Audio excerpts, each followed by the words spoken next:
요한복음 12장 1절에서 8절까지 다 같이 한 목소리로 합독해서 읽도록 하겠습니다. 6월절 엿새 전에 예수께서 베다니에 이르시니 이곳은 예수께서 죽은 자 가운데서 살리신 나사로가 있는 곳이라. 거기서 예수를 위하여 잔치할새 마르다는 일을 하고 나사로는 예수와 함께 앉은 자 중에 있더라. 마리아는 지극히 비싼 향유 곧 순전한 나드 한 근을 가져다가 예수의 발에 붓고 자기 머리털로 그의 발을 닦으니 향유 냄새가 집에 가득하더라. 제자 중 하나로서 예수를 잡아줄 가룟 유다가 말하되 이 향유를 어찌하여 300데나리온에 팔아 가난한 자들에게 주지 아니하였느냐 하니 이렇게 말하면 가난한 자들을 생각함이 아니요 그는 도둑이라 돈꾀를 맞고 거기 넣는 것을 훔쳐가미로라. 예수께서 이르시되 그를 가만두어 나의 장례할 날을 위하여 그것을 간직하게 하라. 가난한 자들은 항상 너희와 함께 있거니와 나는 항상 있지 아니하리라 하시니라. 아멘. 오늘 이 본문의 말씀을 가지고 예수님의 12 제자 가운데 마지막 12번째 제자입니다. 가룟인 유다인데요. 예수님 제자의 이름과 함께 작은 별명처럼 나갔던 그 내용이 뭐냐면 이 가룟 유다는 자기 것을 버리지 못한 자입니다.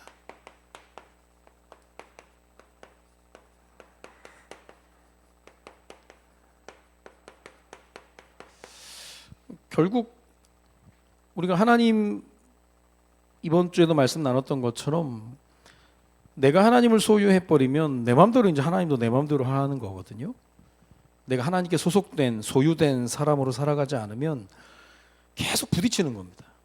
그래서 교회에 와서 이렇게 늘 성질내고 막 신경질 내는 사람은요, 자기 것이 그만큼 살아있으니까 이제 뭐가 안 맞다는 거예요. 자꾸 자기 생각과 주장들.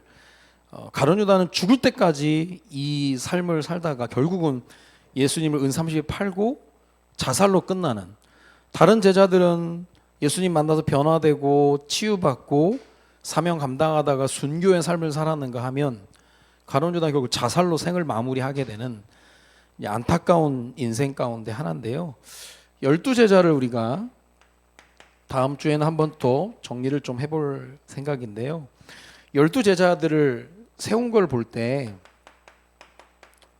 예수님의 부르심이 모든 것의 시작이었죠.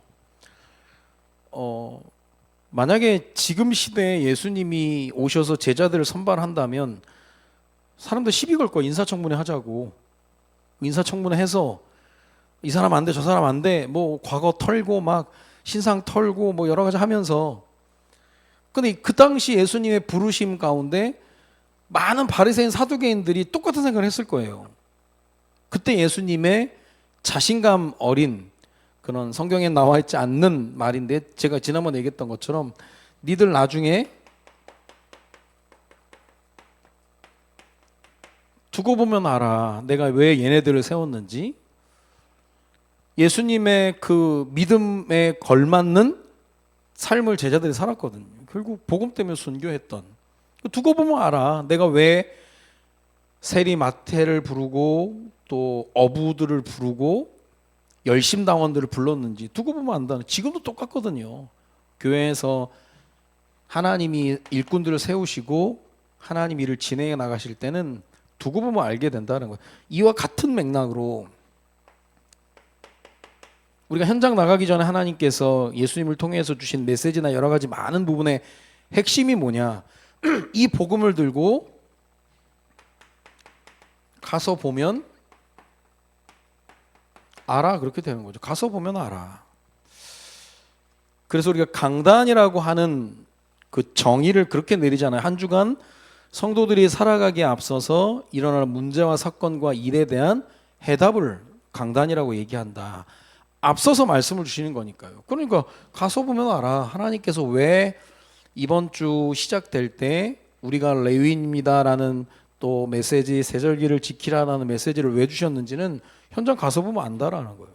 그러면 이 부르심은 순종하지 않고 현장에 대해서 하나님 말씀에 대한 민감함이 없으면 전혀 상관없이 사는 거예요. 그냥 인생을 그냥 사는 겁니다. 그냥 예수를 믿든 안 믿든 뭐 하나님을 알든 모르든 그냥 살아갈 수밖에 없는 건데요. 부르심과 그 현장에 대한 메시지가 분명히 있는 겁니다. 자, 그러면 우리가 이제 가룟 유다를 얘기할 때 사람들이 제일 많이 이제 가룟 유다에 대한 이야기를 할 때 제일 많이 얘기하는 신학적인 논쟁이 뭐냐면 그게 예정론입니다. 주로 이제 칼빈주의 안에 이제 예정론이 아주 칼빈의 이론으로 이렇게 나와 있는 건데요. 이 예정론에 대한 얘기를 안 할 수가 없는데 이 예정론이라고 하는 건 하나님이 가룟 유다가 미리 그거 할 걸 아셨으면서 왜 말리지 않으셨고 왜 하필 가룟 유다에게 이 일을 맡기셨냐? 그렇게 이제 질문해 나가면서 여러 가지 모순된 얘기들을 막 해 나가는 건데요. 예정론을 미리 조금 얘기한다면 하나님이 미리 정하셨다라는 거죠. 미리 정하셨다. 그 대표적인 성경 구절이 로마서 8장 29절에서 30절 내용이거든요. 하나님이 미리 아신 자들을 또한 그 아들의 형상을 본받게 하기 위하여 미리 정하셨으니 이는 그로 많은 형제 중에서 맏아들이 되게 하려 하심이니라. 또 미리 정하신 그들을 또한 부르시고 부르신 그들을 또한 의롭다 하시고 의롭다 하신 그들을 또한 영화롭게 하시고 미리 정했다는 거예요. 미리 다 정해놓으신 겁니다. 여러 가지 시비를 거는 사람들은 미리 다 정해놨으면 우리가 할 게 없지 않냐 이제 그런 얘기를 하는 건데요. 그건 약간 잘 오해를 하고 있는 부분들이거든요. 그러면서 예정론이 나올 수밖에 없었던 게 에베소서 1장 5절하고 11절입니다. 1장 5절에 보면 그 기쁘신 뜻대로 우리를 예정하사 그 기쁘신 뜻대로 우리를 예정하셨고 1장 11절에 보면 모든 일 그의 뜻에 결정대로 하나님이 다 뜻 가운데 우리를 결정해 놨다라는 거죠. 어떻게 보면. 근데 이제 이걸 이제 신학적으로 설명하면 굉장히 어려운 부분인데 이 칼빈의 예정론에 반박해서 많은 그 신학에 혼란을 준 사람이 알미니안주의라고 있거든요. 알미니안주의의 그 내용은 뭐냐면 하나님보다는 끊임없이 사람을 강조하는 겁니다. 사람을. 그 내용이 뭐냐면 하나님이 이미 구원사역, 구속사역을 해놓고 믿느냐 안 믿느냐의 결정은 인간이 결정한다는 거예요. 이건 굉장히 성경과 맞지 않는 그런 내용입니다. 그러면서 자기 인생을 스스로 인간이 책임져야 된다라고 그렇게 얘기하는 거거든요. 근데 성경은 그렇게 얘기되는 게 아니라 하나님이 미리 정해놨다. 그래서 하나님이 미리 정하지 않은 사람은 암만 어떻게 해도 될 수가 없다라는. 그러나 하나님이 정한 사람은 하나님이 언젠가는 끝까지 돌아오게 해서 하나님의 자녀로 삼아주신다는 그 얘기거든요. 자, 그러면서 이 부분에 대한 이야기를 하나님의 절대 주권 속에 이제 우리가 예정론을 봐야 되는데요. 예수님 당시에도 이 부활이나 여러 가지 많은 부분에 사람들이 시비를 걸었죠. 그 부활과 여러 가지 예정론, 여러 가지 많은 부분을 이야기할 때 이 유대인들이 예수님께 시비를 걸었던 그 내용이 뭐냐면 형사 취수제라고 그때 얘기를 해요. 7 형제가 있는데 당시 형사 취수제가 뭐냐면 첫째 형이 죽으면 첫째 형 부인을 둘째가 취하고 둘째 형이 죽으면 그것도 그 형수를 또 셋째가 취하고 그 쭉쭉쭉 뭐 7명이 다 취했다 만약에 형들이 다 죽어가지고 그러면 나중에 부활했을 때 그 여자는 누구의 아내가 되냐 이제 그런 얘기를 하는 거거든요. 어떻게 보면 이게 약간 이제 예정론이나 부활의 여러 가지 모순을 이야기하는데 예수님은 뭐라고 얘기하시냐면 이런 부분을 듣고 마가복음 12장 24절에 보면 뭐라고 얘기하냐면 예수께서 이르시되 너희가 성경도 하나님의 능력도 알지 못함으로 오해함이 아니냐. 싸그리 오해한다는 거예요. 그러니까 사실 우리가 믿으려고 한다면 믿고 나가면 되는 건데 안 믿으려고 하니까 자꾸 이 모순점을 자꾸 찾아내는 걸 얘기를 하는 거예요. 그러니까 너희가 성경도 하나님의 능력도 알지 못하기 때문에 계속 오해를 하는데 이게 무슨 말이냐면 야 부활이라고 하는 것이 니들이 생각하는 이 땅의 기준을 가지고 볼 수 있는 게 아니다. 그 얘기를 지금 하고 있는 거거든요. 예정론도 마찬가지고 이걸 우리가 어떻게 학적으로 딱 정리해서 할 수 있는 게 아니라는 거예요. 그러면서 출애굽기 3장 6절에 보면 또 이르시되 나는 내 조상의 하나님이니 아브라함의 하나님, 이삭의 하나님, 야곱의 하나님이라. 모세가 하나님 배웠기를 두려워하여 얼굴을 가리매 아브라함의 하나님, 이삭의 하나님, 야곱의 하나님. 우리는 아브라함, 이삭, 야곱이 할아버지, 또 뭐 이삭, 또 야곱, 이렇게 쭉쭉쭉 시간상으로 연결되는데, 이거는 하나님 보실 때 이 원어에 보면 아브라함의 하나님, 이삭의 하나님, 야곱의 하나님이 다 현재형으로 쓰여져 있거든요.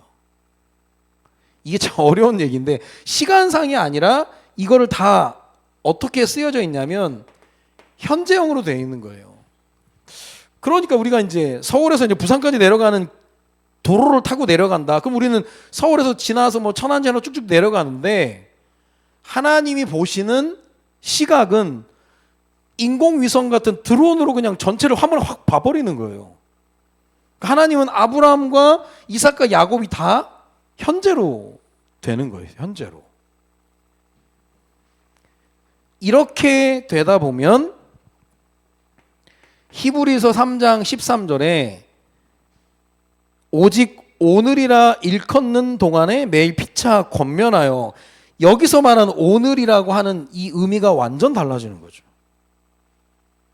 그래서 우리 이 주어진 오늘이 우리가 최선을 다해야 되는 그런 하나님의 중요한 시간표이고, 하나님은 산자의 하나님이기 때문에 현재 하나님이 역사하시는 부분들을 성경에서 얘기하고 있는. 그래서 예정론이라고 하는 것이 이렇게 예정됐기 때문에 그렇게 진행이 되는 숙명론이 아니라는 거예요.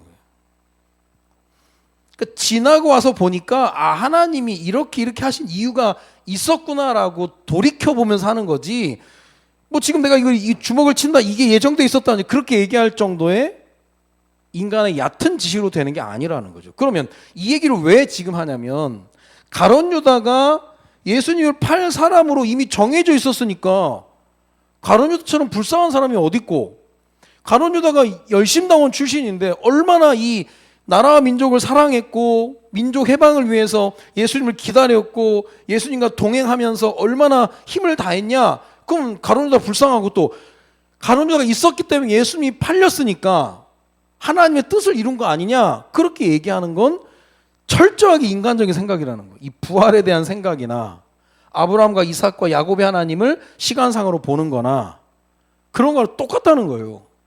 그러니까 이런 부분들은 우리가 조금 이제 신학적으로 이제 정리를 해야 되는데, 확실한 건 하나님 말씀의 예정론은 숙명론이 아니라는 거죠.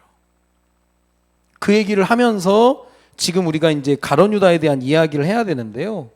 안 그러면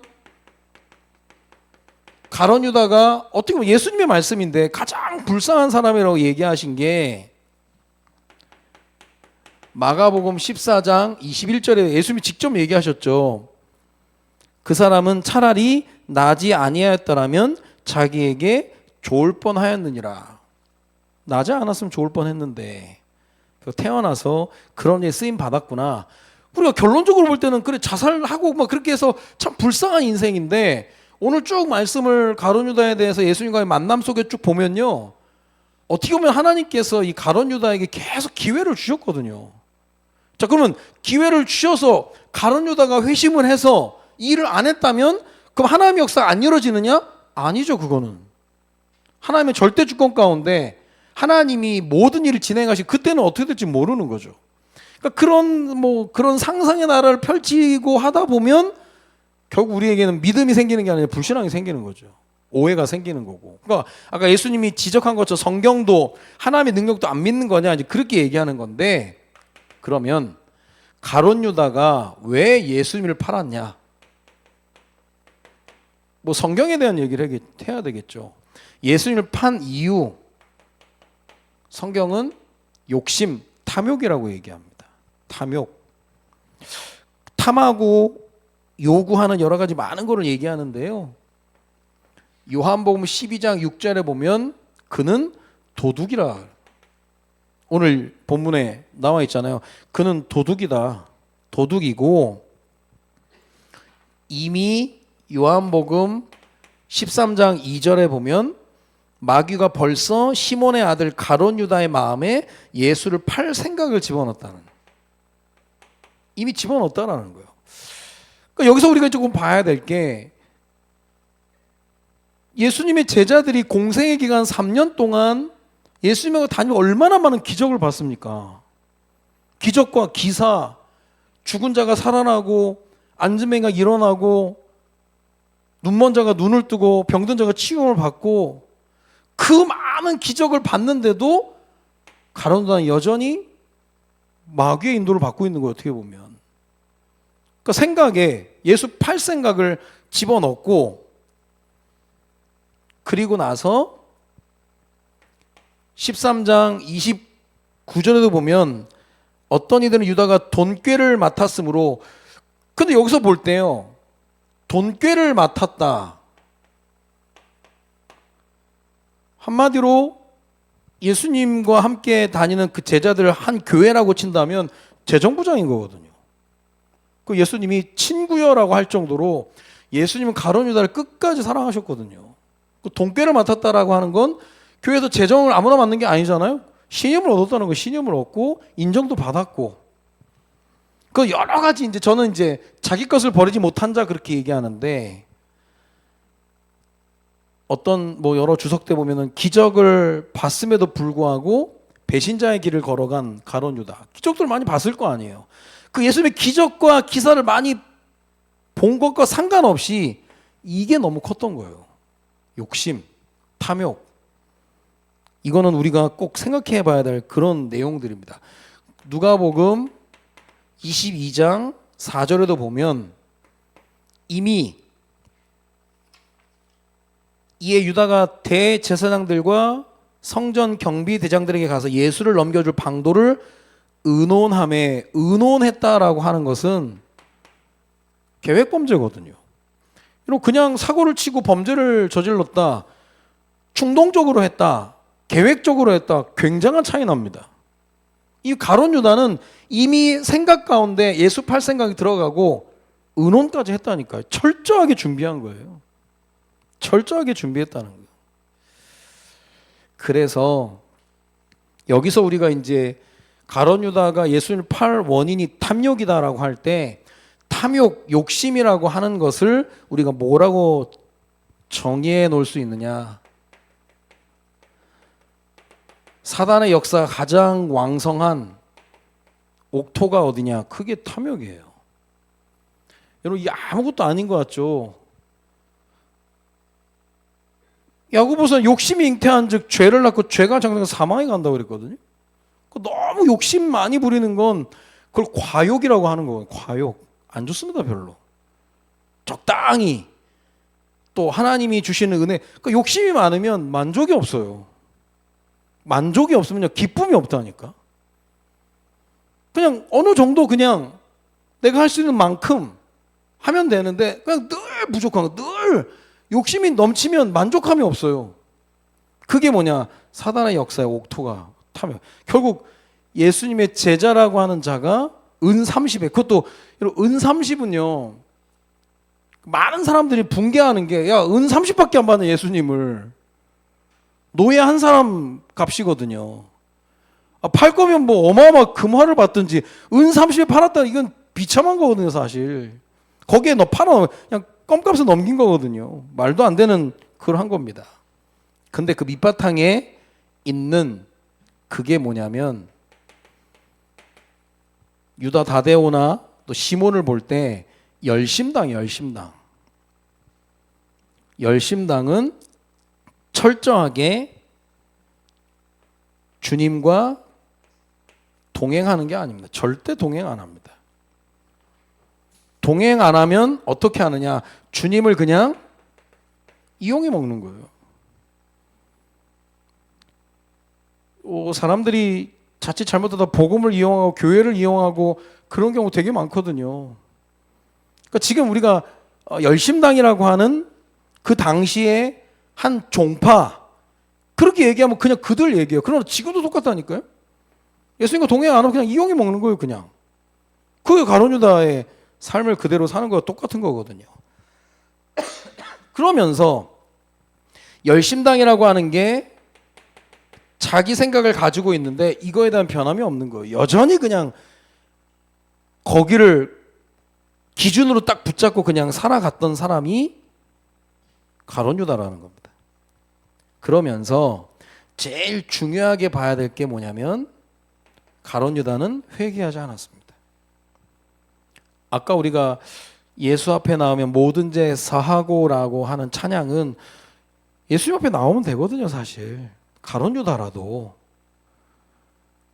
근데 결국 예수님 앞에 나가지 않고 스스로 그걸 돌이킨다라고 하면서 목을 메어 자살을 해버려요. 그러니까 안타까운 거죠.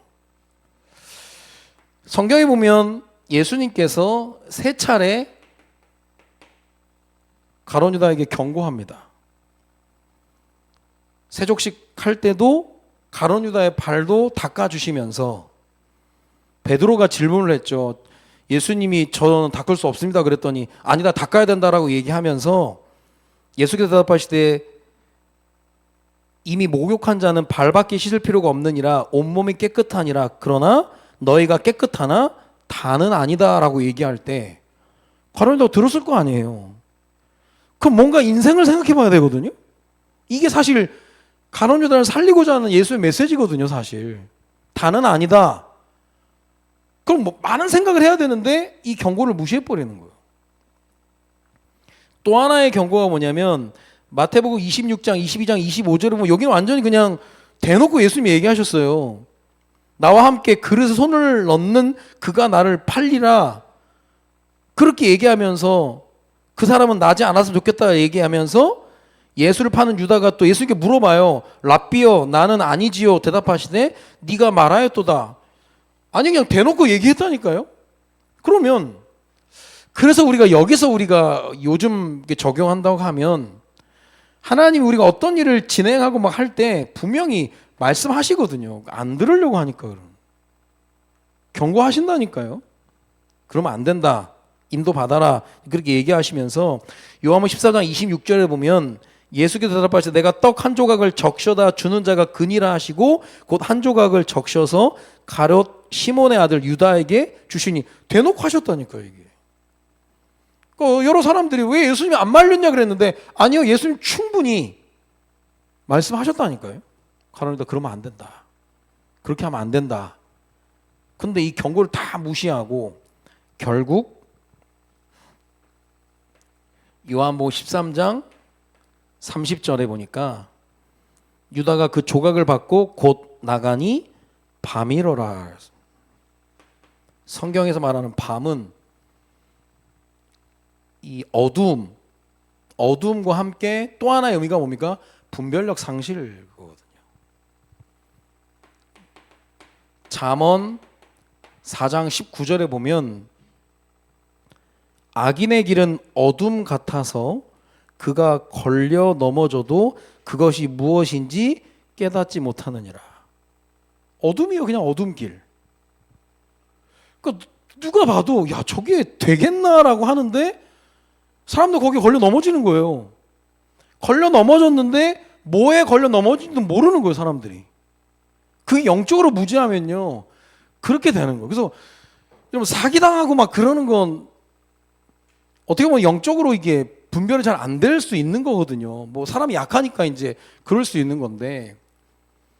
그러니까 뭐 사기당하기 제일 좋은 부류의 사람들 중에 하나가 목사들이고 목사들 제일 사기 잘 당하네. 지난번 어디 말씀드렸나요? 뭐 지방에 갔다 오면서 이제 휴게소에 갔는데 우리 교육자들은 메뉴가 똑같은 거예요. 왜냐 그게 제일 맛있다고 그랬거든 누가. 이 휴게소는 이게 제일 맛있대. 우리는 아무 갈등 없이 그거 다 시키고 앉아있는 똑같이 그거 먹고 앉아있는 거예요. 아니 한 번쯤 생각을 해보고 이게 정말 맛있나 또 물어보기도 하고 할 텐데 우리는 맛있대 그거 그냥 먹고 싶다 그냥 먹어버리는 거예요 또. 그러니까 사기당이 제일 좋은 바탕일 수 있거든요. 뭐 그런 거야 뭐 먹는 거야 뭐 그게 아닌데 그게 아니라 그리고 혹시 걸려 넘어졌으면 왜 그랬는지 점검하고 돌아보고 다시는 그렇지 않기를 바꿔 나가야 되는데 그게 사실 회개거든요. 근데 그게 안 되는 거예요.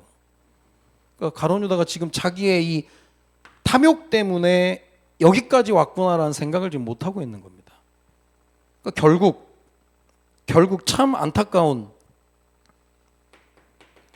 마태복음 27장 5절에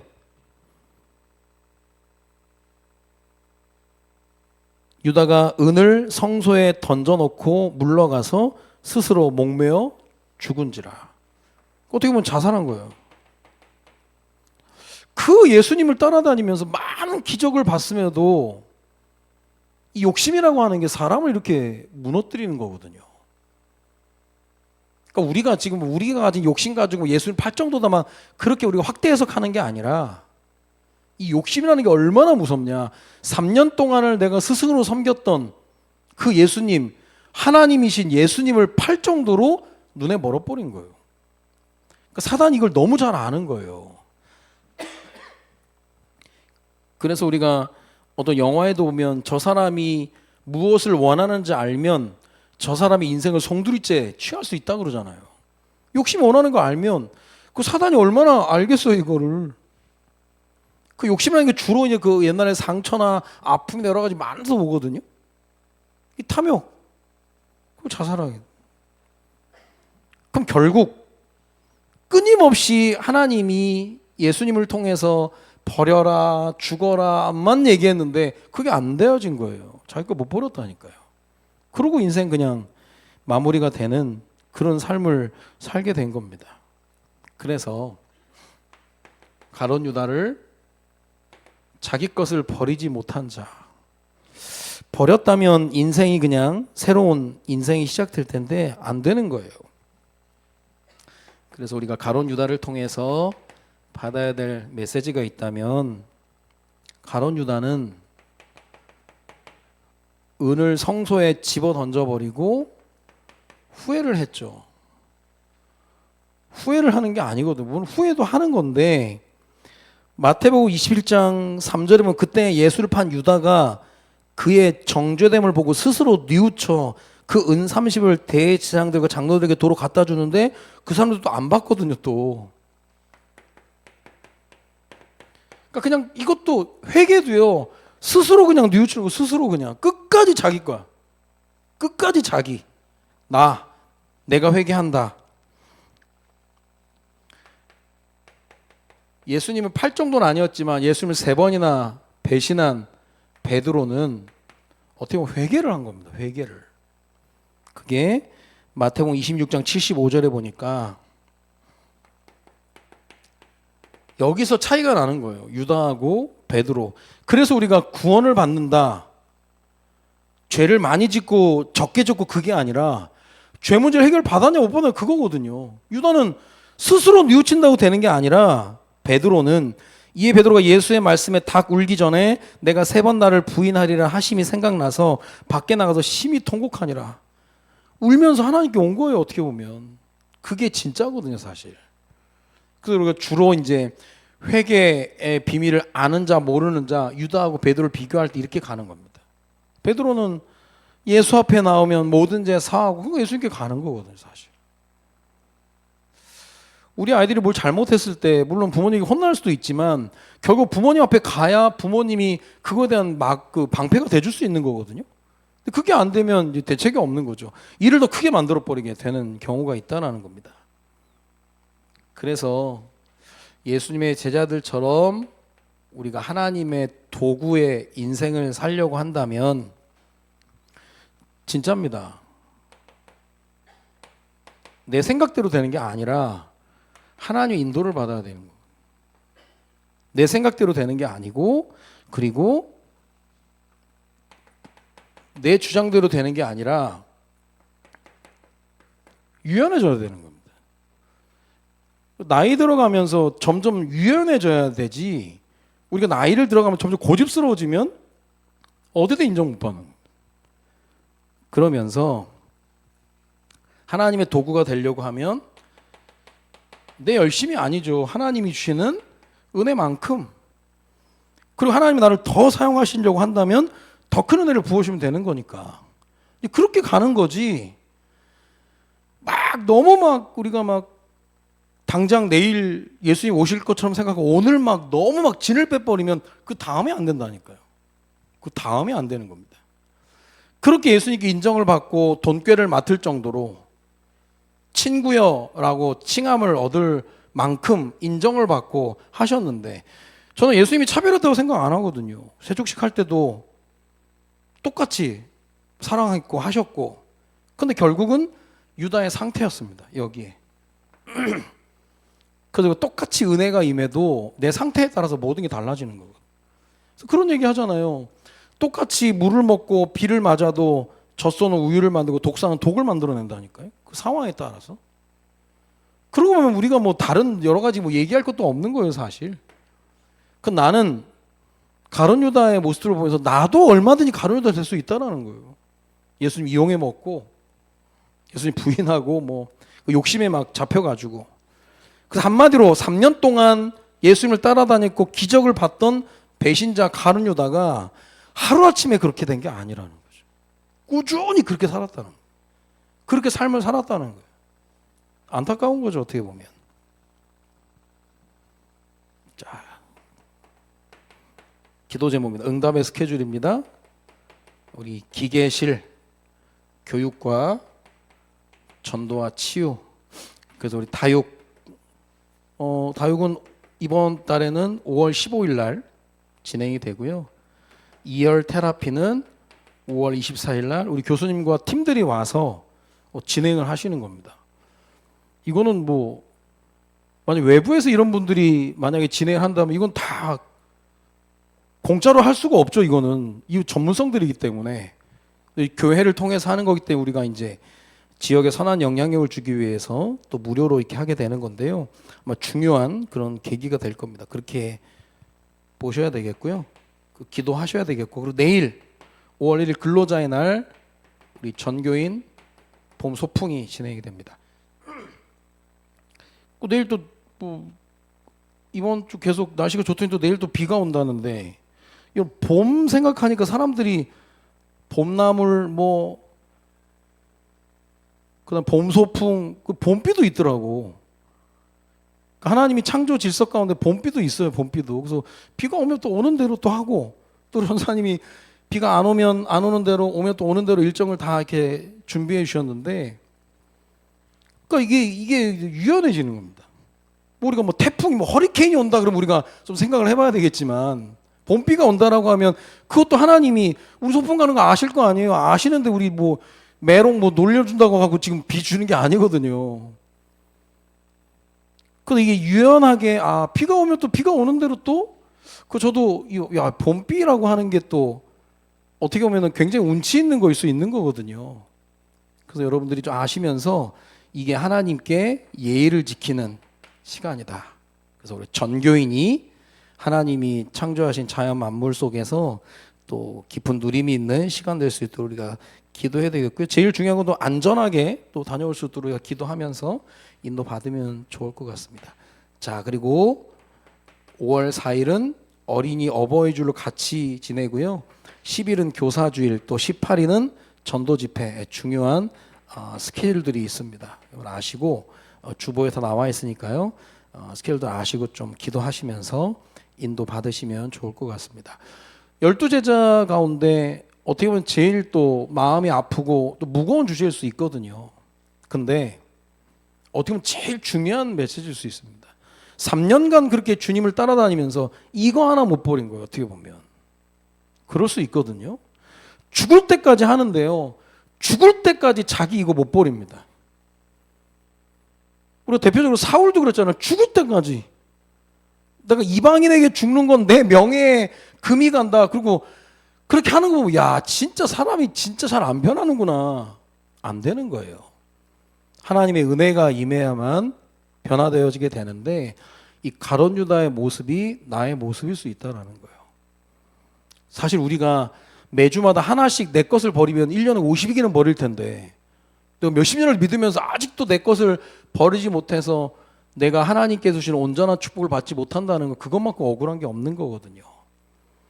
가룟 유다의 모습을 보면서 혹시 나는 내 마음속에 탐욕 때문에 주님이 주신 소명과 사명 또 여러 가지 일들을 놓치고 있는지 아직 우리 자신들을 돌아보고, 하나님께서 온전히 쓰실 수밖에 없는 나의 것을 내려놓고 내 생각 말고 하나님의 인도, 내 주장 말고 유연하게 또 내 열심 말고 하나님 은혜를 또 사모하는 가운데 나는 12 제자처럼 평생을 두고 복음을 위해 쓰임 받는 축복의 도구가 되기를 소원하고 또 새로운 기도 제목이 우리에게 있어지기를 주님의 이름으로 축원드립니다. 기도합니다. 살아계신 하나님, 오늘 예수님의 12 제자 마지막 가룟 유다의 말씀을 보면서 우리도 내 것을 내려놓지 않으면 가룟 유다와 같은 인생, 비참한 또 마무리를 할 수밖에 없는 연약한 존재인 것을 알고